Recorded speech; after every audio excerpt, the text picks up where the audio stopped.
soul were in our body.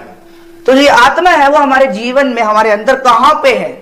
Jesus gave his soul so that he gave his full of blood for us. प्रभु यीशु मसीह ने अपनी आत्मा दी और अपना पूरा खून बहा दिया हमारे लिए।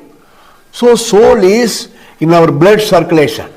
इसका मतलब जो आत्मा है वो हमारे रग रग में है। Full of blood Jesus gave for us. Precious blood. पूरा खून हमारे लिए बहा दिया। See, the thorns pushed upon the head. कांटों का ताज, कांटों का मुकुट उसके ऊपर रखा गया। The pressed nail in his two hands. उनके दोनों हाथ कीलों से ठोके गए। They put one big nail in the feet. उनके पैर में सबसे बड़ा कील ठोका गया। From head to feet, all blood came out. Sir से लेकर पांव तक सारा खून बह गया।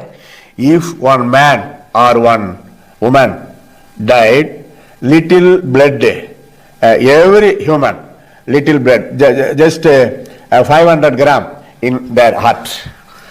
मरने के बाद भी एक व्यक्ति के अंदर या एक औरत के अंदर 500 ग्राम कम से कम खून दिल के अंदर बचता जरूर है। That blood also Jesus gave for us. परंतु जब उसके यहाँ बक्खी में वो जो भाला है वो भोंका गया, वो दिल से वो 500 ग्राम खून भी निकाल दिया गया था। All blood came. वो 500 ग्राम भी नहीं बचा। You see, final, after Jesus dead, one warrior attacked, pressed in Jesus' heart by the arrow. All blood came. वही कह रहे हैं, उनके मृत्यु के बाद भी उन्हें उनके दिल से खून निकालने के लिए उन्होंने भाला वहां पे डाला ताकि वो दिल में जाए और वो सारा खून बाहर आ जाए। That is fulfilled.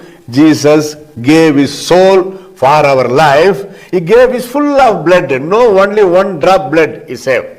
उसने अपना खून का आखिरी कतरा और पानी भी बहा दिया। इसका मतलब उसकी आत्मा हमारे लिए बलि चढ़ाई गई।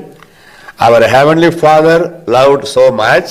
हमारा जो स्वर्गीय पिता है उसने हमसे अपार प्रेम किया है। He gave his only begotten, only one son. उसने अपना इकलौता पुत्र हमारे लिए दे दिया। Son of God Jesus loved so much us. जो परमेश्वर का पुत्र प्रभु यीशु मसीह है उसने भी हमसे अपार प्रेम किया।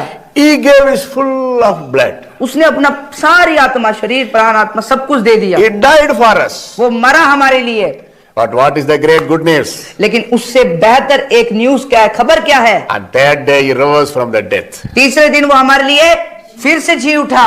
Why Christianity always growing in this world? क्यों मसीहत इस दुनिया में हमेशा बढ़ती है?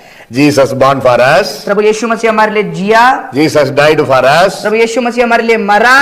He rose from the death for us. और उसने मौत को आपके लिए और हमारे लिए हरा दिया।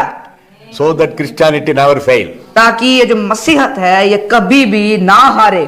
However, Jesus Christ never fail. That same way Christianity never fail. जिस प्रकार प्रभु यीशु मसीह अपने जीवन में कभी भी हारा नहीं था, उसी प्रकार हम भी जो मसीह है हम कभी नहीं हार सकते।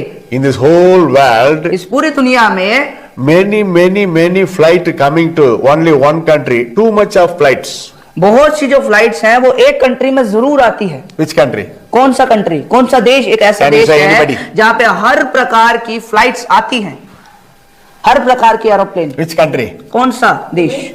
Dubai, no Dubai. Israel. What is the secret? उसका क्या राज है? Jesus rose from the dead, that graveyard there. क्योंकि प्रभु यीशु मसीह जिस जगह पे जीवित हुआ उस जगह को देखने के लिए लाखों लोग आते हैं। Many people, not only Christian, all people, Gentiles, Hindus, Muslims, all people going to Israel country, what they are willing. Jesus rose from the dead. Is storm very empty? So I want to see that place. Like that they are coming. वो लोग जैसे बुद्धा हो गए, जूडिश हो गए, Hinduism हो गए, ये सब लोग वहां क्यों जाते हैं? ताकि क्योंकि उनके अंदर मन में इच्छा होती है ये परमेश्वर यीशु मसीह कैसे जीवित हुआ, कहां से आया, वो जगह देखने के लिए ही वो लोग इजराइल जाते हैं।